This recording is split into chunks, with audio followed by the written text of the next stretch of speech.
My surgery, I waited alone at the hospital. My son never showed up, so I canceled. The $1.70 medical trust that was supposed to secure his future, he didn't even know I could.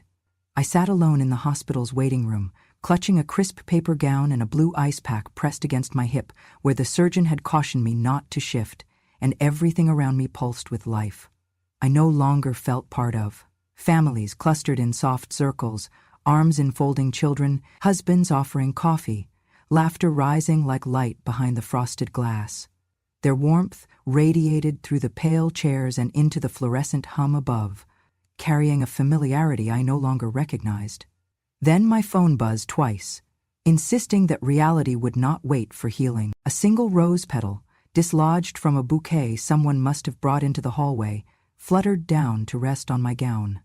I reached for it then, fragile and unexpected, a reminder that beauty can survive even abandonment. I stared at the screen when I unlocked it. The message from Carl read, "Don't expect me to babysit an old bill. Sign the trust transfer and stop pretending anyone wants you around." The words burned down the corners of my heart. I pressed my palm to my mouth so I would not cry in front of strangers, and my thumb hovered over the message, but I could not bring myself to delete it. Around me, a child leaned into her father's shoulder. A man wiped tears from his wife's cheek, and I realized that love had become something I could observe but not inhabit. I closed my eyes, seeking comfort in remembering how his small hand once fit into mine. The hospital clock ticked mercilessly as I blinked against the ache in my chest, realizing that after everything I had given, I was now being charged rent for my own emptiness. I folded the phone closed, its face dark and accusing, and tucked it into the hospital gown's pocket. My hands were cold and steady, yet my heart was a hollow drum. I breathed in the scent of antiseptic and cotton, the sterile promise of recovery, but all I felt was the weight of abandonment settling like a shadow across the seat next to mine. I sat up straighter, willing myself to hold on to the thin line of dignity that had not yet slipped entirely away, and I waited, though I did not know for what or if anything would ever wait for me again. I remember the morning I walked into the jeweler's shop with my wedding band wrapped in a handkerchief. It was a modest ring, gold, worn thin from years of washing dishes and holding sick hands, but it still held the glint of a promise once whispered beneath a magnolia tree. I placed it gently on the counter, asked for what I thought would cover Carl's wedding deposit, and the clerk nodded solemnly. I did not tell Carl where the money came from. I did not want thanks. I only wanted him to begin his life without debt. I remember sitting in the back pew at his wedding, wearing a department store dress I had found on clearance, a soft beige thing that fit well enough if I kept my shoulders back. The lace itched, and I had sewn the hem myself the night before. When Carl saw me, he turned to his best man and whispered, not low enough, "You embarrass me showing up in that cheap dress." The words clung to me the whole ceremony, heavier than the borrowed necklace around my throat. After my husband died, I kept the house. It was a small place on the edge of town, with cracked shutters and a climbing rosebush he had planted the week we moved in. I trimmed those roses every spring, tucked away his gardening gloves like a relic. Carl came to visit once and stood in the kitchen with a curled lip. "This dump smells like poverty," he muttered. His wife laughed behind her glass of almond milk and nodded toward the creaking ceiling fan. "You know, if we bulldozed this place and built fresh, you could finally stop living like a ghost." But weeks later, I saw their social media post, an entire photo shoot in my backyard, staged like a vintage countryside escape. The roses framed their smiles. They had hired a crew to arrange wildflowers in my chipped watering can and called it rustic elegance. The caption read, "Simple living with elevated charm." I stared at the screen, wondering when the past became fashionable only if it came without the person who lived it. I lived simply because I had no choice. I clipped coupons, reused aluminum foil, patched socks instead of buying new ones. I bought generic everything and kept the thermostat at 65 in winter. Over the years I saved, quietly, steadily. I built up an account of $1,700,000, 0 cents, not from luxury, but from sacrifice. I never spoke of it. I did not think it needed to be spoken. Then one night, after Carl and his wife came back from a weekend at a wine resort, he sat at my kitchen table and said, "You are so cheap it is disgusting." Embarrassing, really. He spat the words like sour milk.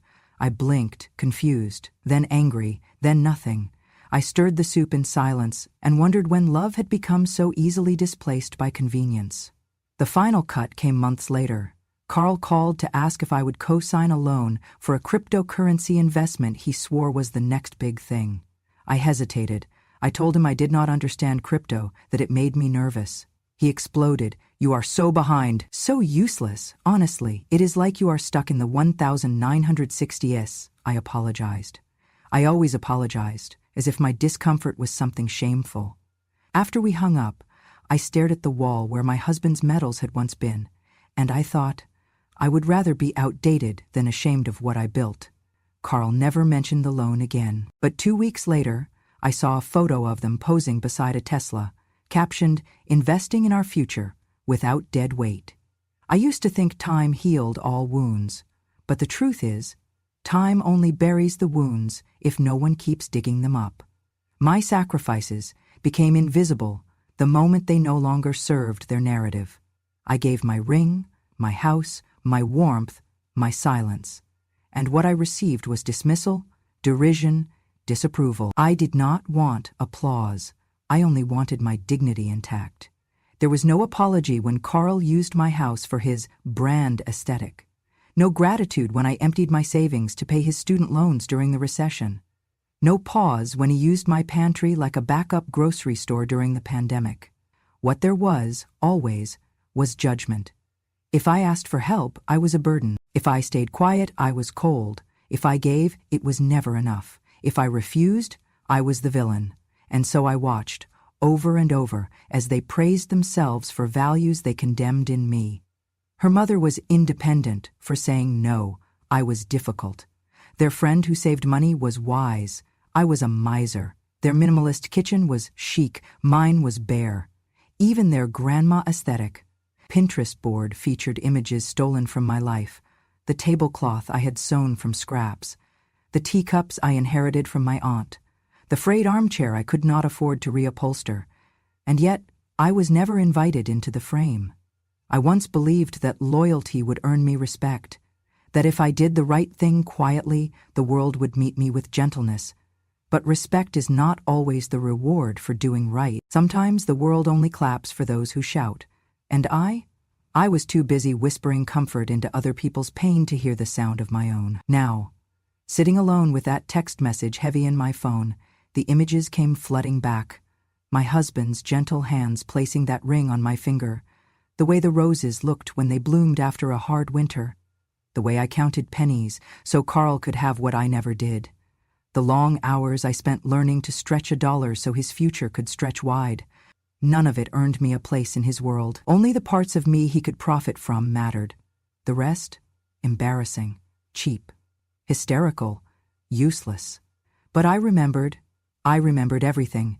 The fluorescent lights buzzed faintly above me, a steady, uncaring rhythm that matched the beeping monitors to my left. My hospital bed creaked whenever I shifted, the thin blanket offering little comfort against the chill that settled deep in my bones. A nurse passed by, smiling politely as she adjusted my IV line. She asked gently, "Would you like some water?" I nodded, whispering a thank you I was not sure she heard. Minutes later, a doctor stepped in, young and clean-shaven, clipboard in hand. He scanned my chart, his tone casual. "Recovery's going smoothly, vitals are good. Do you have any family coming by?" I looked at him, held his gaze a moment longer than I should have, then let a dry chuckle slip past my lips. "No," I said, "just me." He nodded too quickly and made a note. He did not ask again. On the other side of the thin curtain dividing the room, voices swelled with laughter and warmth. A young woman giggled, a man's voice answered with soft teasing, and the squeak of chairs and clinking of gift bags filled the space. The scent of flowers drifted through.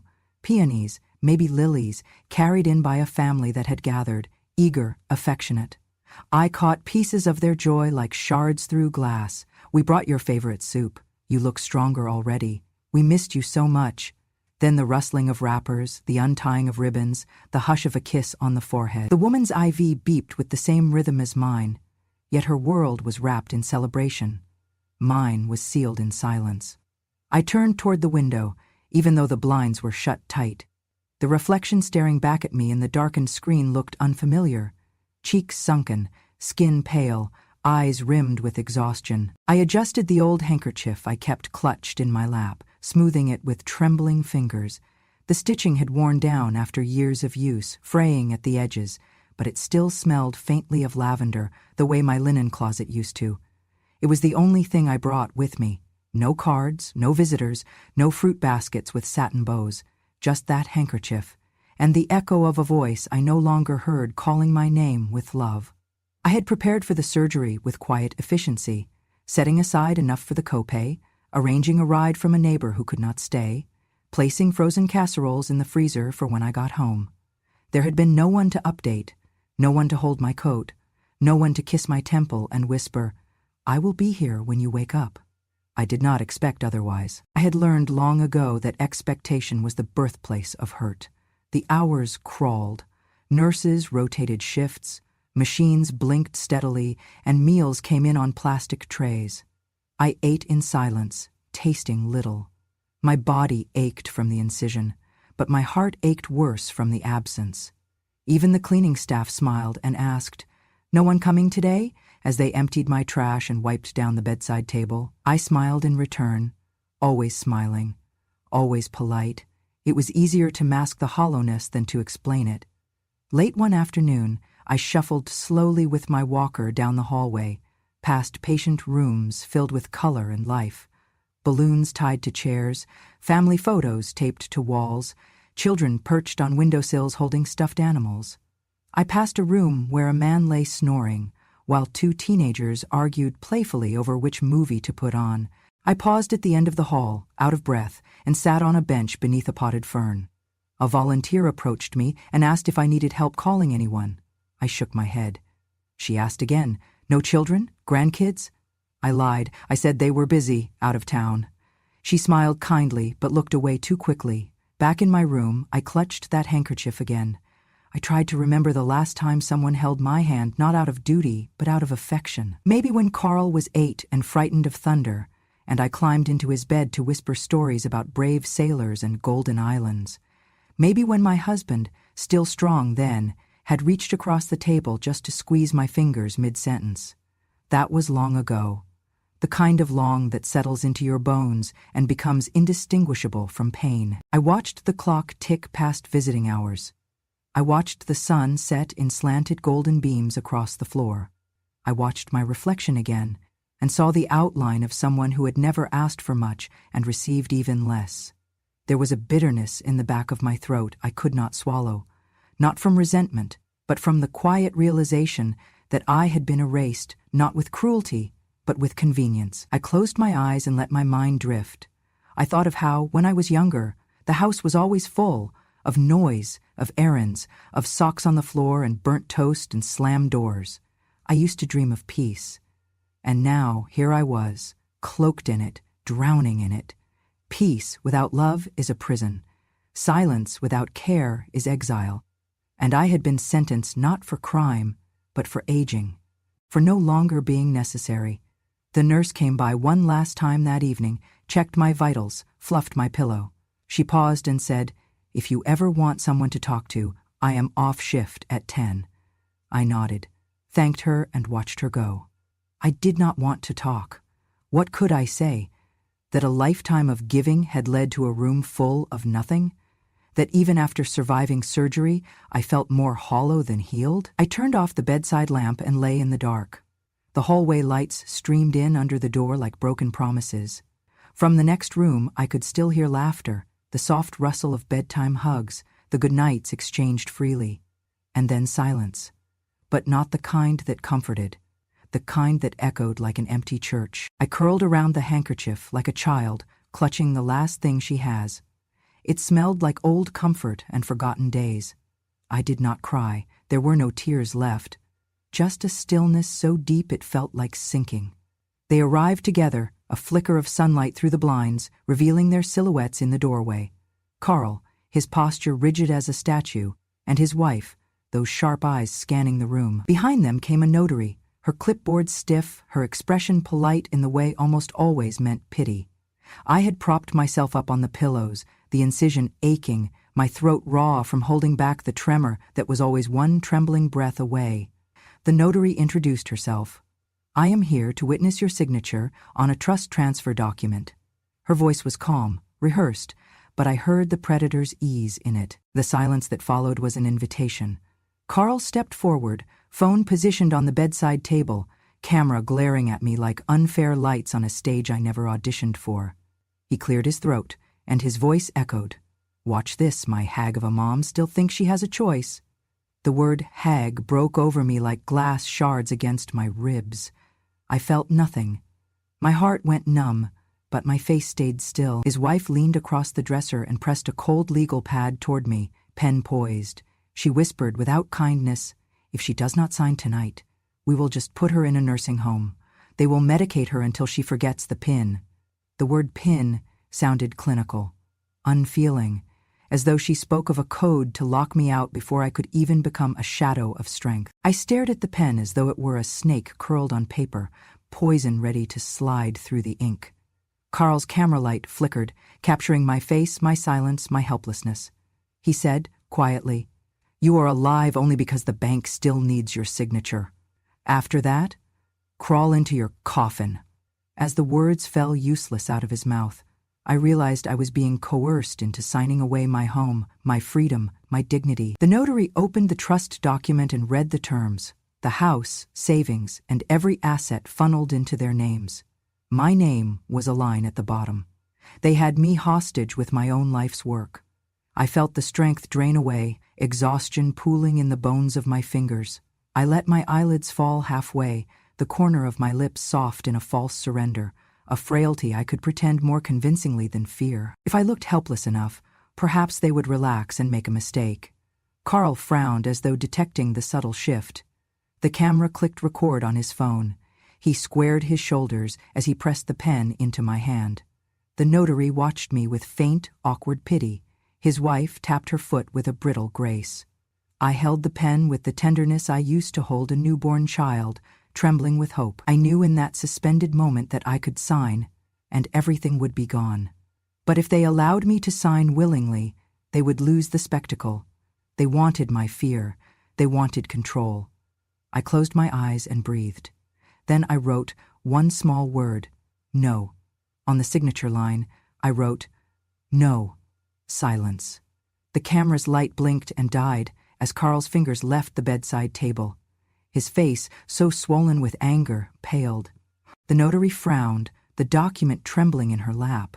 His wife's eyes widened, hate flickering like a broken flame. The room shuddered with their shock. The old woman dared to say no. I did not speak. I simply set the pen down, letter side up. I stared at them as though I held a mirror, as though my refusal was water revealing their own ugliness.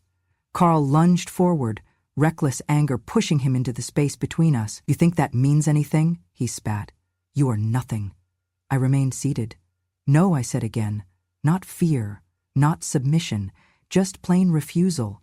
His wife turned on her heel. I heard the notary shuffle her papers, deadened grief in every crease of her face. Carl stumbled forward to the door, yanks the camera upright. The screen caught me in profile, delicate and broken but unbowed. They stormed out. The door clicked shut. I lay back, staring at the ceiling. The handkerchief, still in its place, suddenly felt heavier than my heart. The notary was sliding the pen back into her packet when a sharp voice crackled over the hospital intercom. A security guard stomped into the room behind her, pulling out a handheld device that blinked red. The display lit up with bold letters. Flagged. Attempted signature on protected asset. Elder financial abuse alert. Compliance team en route. Time froze inside that moment. The air turned brittle, and the smug satisfaction on Carl's face flickered. A dozen footsteps thundered down the corridor, and hospital security charged in, alert, upright, professional. At their side came a woman in a crisp suit and polished shoes, her ID revealing she was a regional representative from the bank where my account was held. The notary's mouth opened, but no sound came out. The camera on Carl's table, which he had intended to record my defeat, now seemed pointless. The live stream died in his hand. The security guard cleared his throat. "Ma'am, we are here to secure any documents and evidence. You are not under obligation to sign anything at this moment." The bank representative stepped forward, flipping through a tablet. We have protocols under state whole laws and federal regulations that allow us to intercept suspicious attempts to transfer protected assets, she explained. Ellie's hands clenched around the blanket. A surge of disbelief and relief washed over me. The law had stepped into the room. I sat up straighter, the incision pain momentarily forgotten in the strength of the moment. I looked, not at them, but at the papers still lying there. I cleared my throat, soft but steady. I signed a safeguard clause, I said, voice quiet but clear. Every attempt to force my signature is criminal evidence. I lifted the document with trembling fingers. The trust transfer glared back like a betrayal. This clause was drafted by an elder law attorney. It explicitly bars any coerced documentation from being legally valid, and it triggers procedures that hold perpetrators accountable. The bank rep nodded, consulting her tablet like a shield of authority. Carl's mouth hung open. His wife's color turned ashen. The notary retreated, her pen slipping from her grasp, clattering onto the floor. The visitors withdrew, shuffling, confused, powerless. Carl erupted in fury. His voice cracked. "You scheming witch!" The word slapped the air and fell flat against the cold logic of law and regulation. I met his gaze without blinking. "No," I answered. "I am just awake now." The words floated between us with calm finality. The security guard gently gathered the documents, the trust form, the pen, even the live stream phone. He pocketed them as evidence, protecting me from their intent. The bank rep placed her hand on my shoulder, a small gesture of solidarity. Carl glared. His frustration radiated, but he did not move to argue. The power had shifted too completely. They left. The door clicked shut.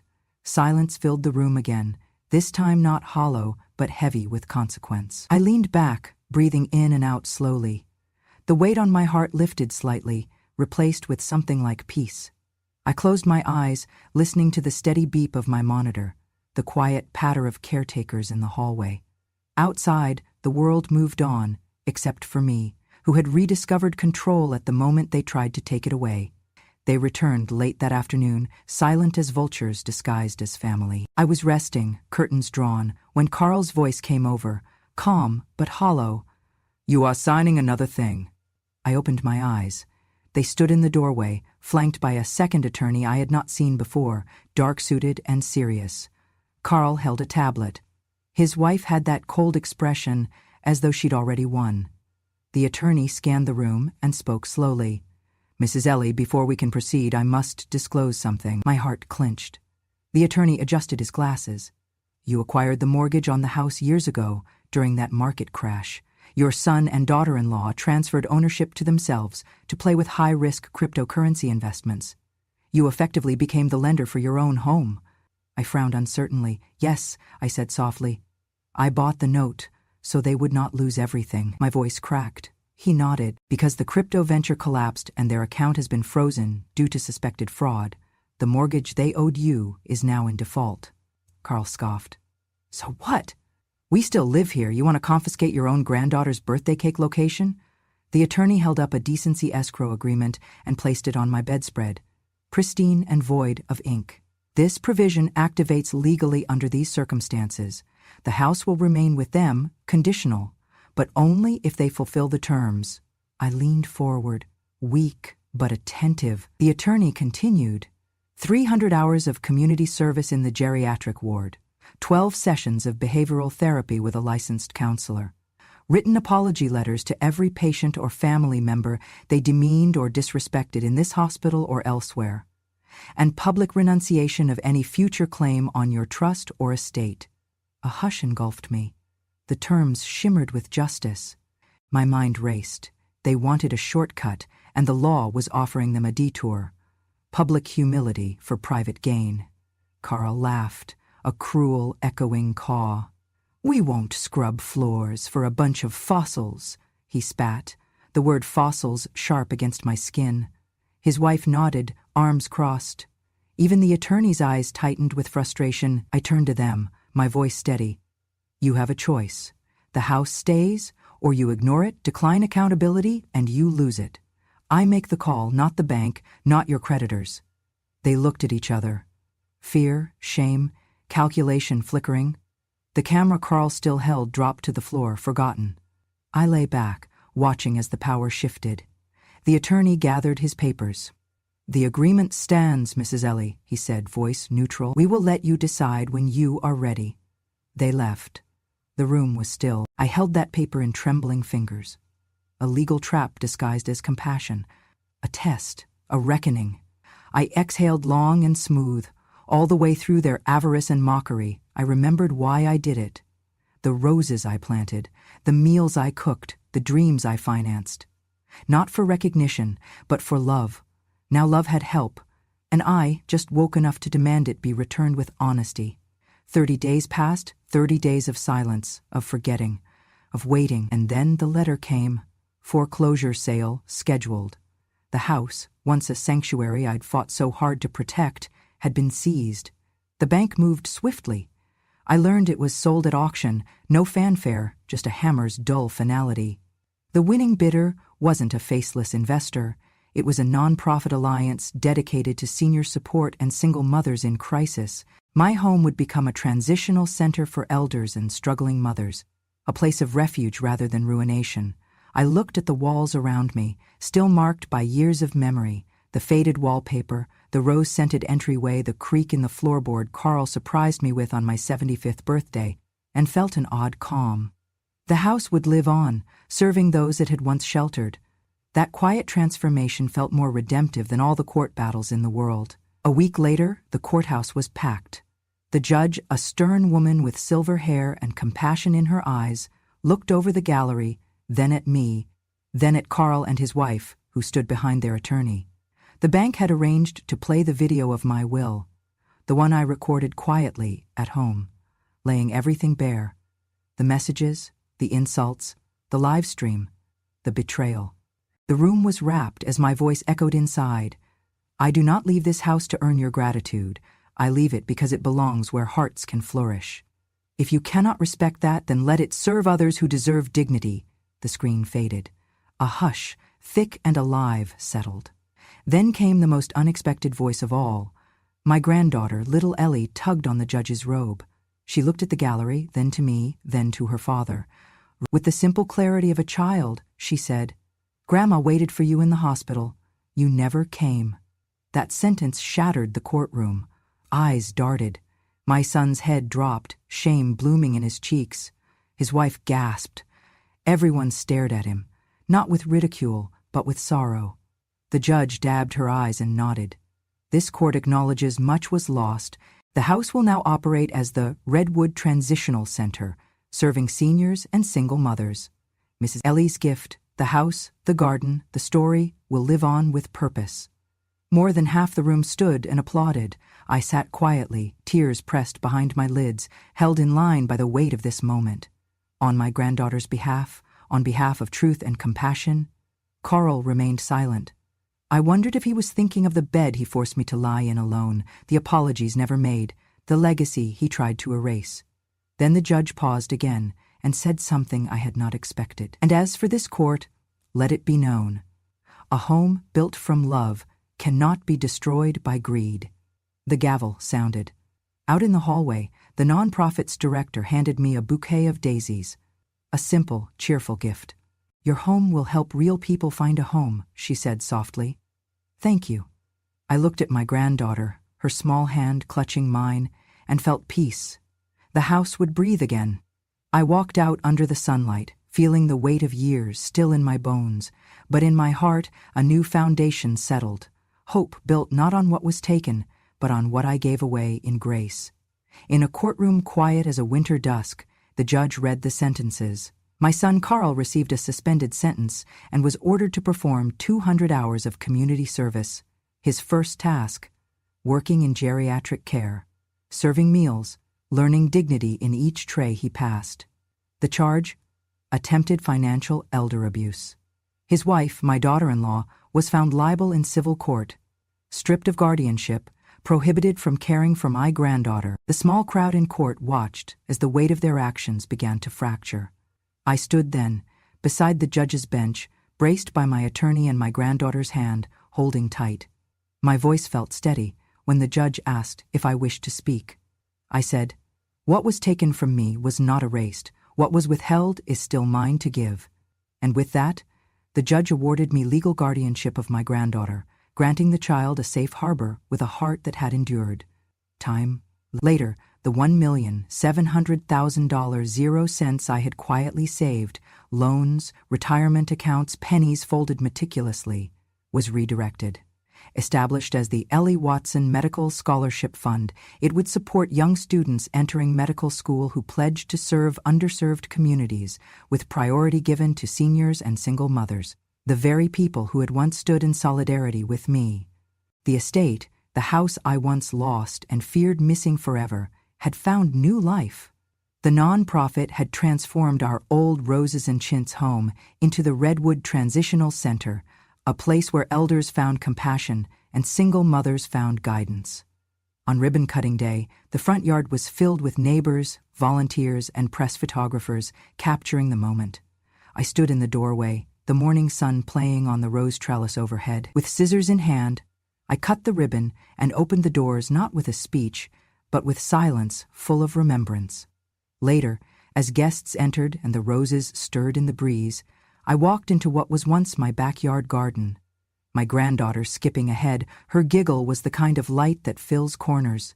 I sank onto the stone bench beneath the climbing roses, their petals blush pink and trembling on the vine.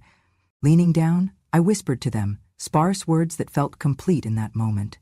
In the hours you left me alone, others stayed. The roses nodded, the sun glinted off their petals.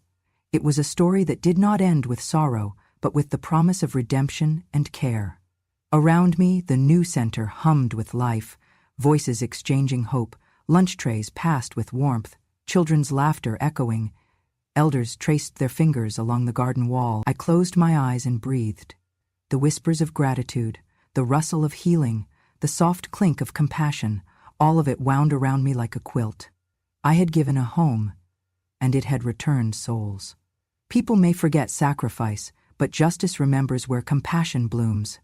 After the opening, the crowds faded, but for me, each step forward was another layer of healing, not just loss. I spent mornings at Redwood Transitional Center greeting elders and young mothers, the scent of roses framing every corridor. My medical scholarship blossomed too. Letters arrived from students across the state, future doctors pledging service to rural clinics and senior communities, sending me hand-drawn thank you notes and photos of themselves in scrubs, with eager smiles. I framed one, a young woman with kind eyes holding a stethoscope, on the wall above my old writing desk in my new small home in Flagstaff. The world had turned, and I moved with it, not as a relic, but as a current. On a bright morning in early spring, I stepped into an auditorium full of nursing students to speak. I began simply. I started with nothing more than my voice, and tonight I give you back my hope. Their applause was gentle, and their tears mirrored mine. I realized then that my story had grown beyond personal victory. It was part of something broader, the gentle power of justice, love, and redemption. I spoke of silence and forgiveness, of boundaries and dignity, and of how sometimes the strongest healing happens not by reclaiming what was taken, but by offering it to others. That afternoon, a local magazine came to interview me under the roses. Their headline read, "Ellie, the grandmother who rose again, a story of justice, roses, and renewal." They asked about guilt, forgiveness, legacy. I told them, I am not defined by the cruelty placed upon me, but by every time my heart chose to keep serving.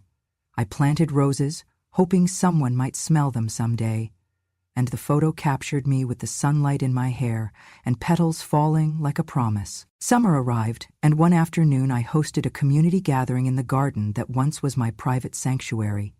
Volunteers, friends from the center, scholarship students, neighbors, and even some of the staff who had once cared for me in the hospital came. Together, we planted a circle of rose bushes around the old stone bench, each bush representing a person whose life had changed. As we dug, someone laughed about how roses always come back stronger after being pruned. I leaned on my walking stick, feeling the soil between my gloved fingers, and thought, yes, I did too. My granddaughter grew up quickly. She came for visits, helping me tend the garden, giggling when petals fell on her hair. Once, she tugged my sleeve and asked, "Grandma, do you still love Daddy?" I paused, the sun on my shoulders. I said softly, "I always will, but love builds you, and sometimes a child must learn love's strength on their own." She thought that over and nodded. It wasn't a closing, but a circle. On my 82nd birthday, I sat beneath the roses with a slice of cake and watched as scholarship recipients, staff, elders, and mothers gathered around me. Candles flickered in tall glasses, laughter branching out like petals. Someone raised a toast. To Ellie, who stood when she could have fallen, who saved a house with silence, but gifted the world with compassion. I closed my eyes, breathing in the evening air heavy with rose scent and human warmth, feeling applause as a slow current washing peace into me. Months passed, seasons turned, and each time I walked through those corridors, or read a thank you letter from a scholarship student, or saw my granddaughter blossom into kindness, I heard that old whisper behind my breath. Others stayed, and the roses nodded. Their petals glowed with what had been restored. In the end, there was no grand declaration, just the quiet certainty that I had reclaimed every inch of my life, through service, honor, and growing beauty. The world knew my story, not as a cautionary tale, but as proof that even after betrayal and exile, a heart can still find its home, and love can be sown into every broken ground.